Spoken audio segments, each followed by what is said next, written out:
আসসালামু আলাইকুম ওয়া রাহমাতুল্লাহ। ইন্ডিয়ান প্রিমিয়ার লিগ আইপিএল চলছে, আর আইপিএল এর উদ্বোধনী ম্যাচে চেন্নাই সুপার কিংসের মূল একাদশে মোস্তাফিজুর রহমানকে দেখা যাবে। এটা আসলে বলেও কেউ কল্পনা করে নাই। আমি কল্পনা করি নাই, বাংলাদেশের কোনো স্পোর্ট জার্নালিস্ট কল্পনা করে নাই, বাংলাদেশের কোনো ক্রিকেট বোদ্ধা কল্পনা করে নাই, অথবা আমার মতো যারা সাধারণ মানুষ আছে, যারা আমরা ক্রিকেট খেলা দেখি বা ক্রিকেটকে ভালোবাসি, আমরা কেউ কল্পনা করি নাই। কারণ মোস্তাফিজুর রহমানের এই যাবৎকালে যেই ফর্ম, যে অবস্থানে রয়েছেন, মোস্তাফিজুর রহমানকে চেন্নাই সুপার কিংসের মূল একাদশে দেখা যাবে তা তো কল্পনা করাই মুশকিল। আর তা তো কি, মোস্তাফিজুর রহমান কি করলেন? এবার আইপিএল এর প্রথম উইকেট শিকারে মোস্তাফিজুর রহমান, মানে 4টা উইকেট শিকারে Mostafizur Rahman, man of the match হয়েছেন মোস্তাফিজুর রহমান। আর এই মোস্তাফিজের এই যে কাম ব্যাকে ফিরে আসার রহস্যটা আসলে আপনাদেরকে আজকে জানাবো, যে মোস্তাফিজুর রহমানের যে গোপন রহস্য, কেন মোস্তাফিজ পারলেন, মোস্তাফিজ কেন দেশের হয়ে পারছিলেন। আমরা এর আগে বাংলাদেশ ভার্সেস শ্রীলঙ্কার যে টি-20 সিরিজ চলছিল, এই টি-20 সিরিজে মোস্তাফিজের পুরো সিরিজে মোস্তাফিজ উইকেট পেয়েছিল 2টা। মোস্তাফিজের ফর্মহীন ছিল এবং মোস্তাফিজকে নিয়ে নানা বিতর্ক ছিল। বাংলাদেশের সাংবাদিকরা বারবার একই প্রশ্ন করা হয়েছিল, মোস্তাফিজকে O2 চয়েস কিনা।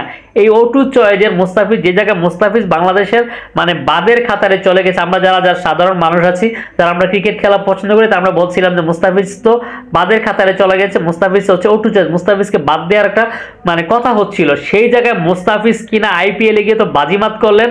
4 ওভার বল করে 29 রান দিয়েছে, তাও লাস্ট ওভারে 16 রান।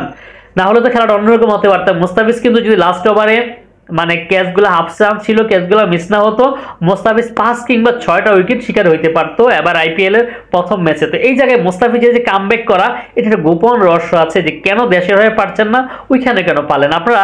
আমি একটু ফ্ল্যাশব্যাকে চলে যাচ্ছি। আমরা যারা ছোটবেলায় বাংলা মুভি দেখেছি, আমরা দেখেছি বাংলা মুভিতে যে কোনো নায়ক বা কোনো অ্যাক্টর যখন কোনো সময় আঘাত পায়, আঘাত পেলে তার স্মৃতি হারিয়ে ফেলে, তার আগের কোনো কিছু মনে হয় না। তারপরে যখন আবার তাকে পাল্টা আঘাত দেওয়া হয়, তখন তার ঠিকই আবার স্মৃতি মনে আসে এবং সে ঠিকই আবার আগের সবকিছু বুঝতে পারে। তো মুস্তাফিজুর রহমান কিন্তু তার কাটারের জাদু হারিয়ে ফেলেছিল, তার কাটারে কাজ করছিল না। তো বিপিএল চলাকালীন সময়ে ওয়েস্ট ইন্ডিজের প্লেয়ার অলরাউন্ডার ম্যাথিউ পোর্টের বলের আঘাতে কিন্তু মুস্তাফিজুর রহমানের মাথার ব্যাক সাইডে আঘাত লাগে এবং অনেকদিন ইনজুরি ছিল। ইনজুরির পরে মুস্তাফিজুর রহমান ব্যাক করেছে এবং মুস্তাফিজুর রহমানের কাটার কাজ করেছে। Just fun. তো যে কথাটা বললাম যে মুস্তাফিজুর রহমান ভালো করেছে, আমরা বাংলাদেশের মানুষ আসলে আমরা খুব বেশি আনন্দিত।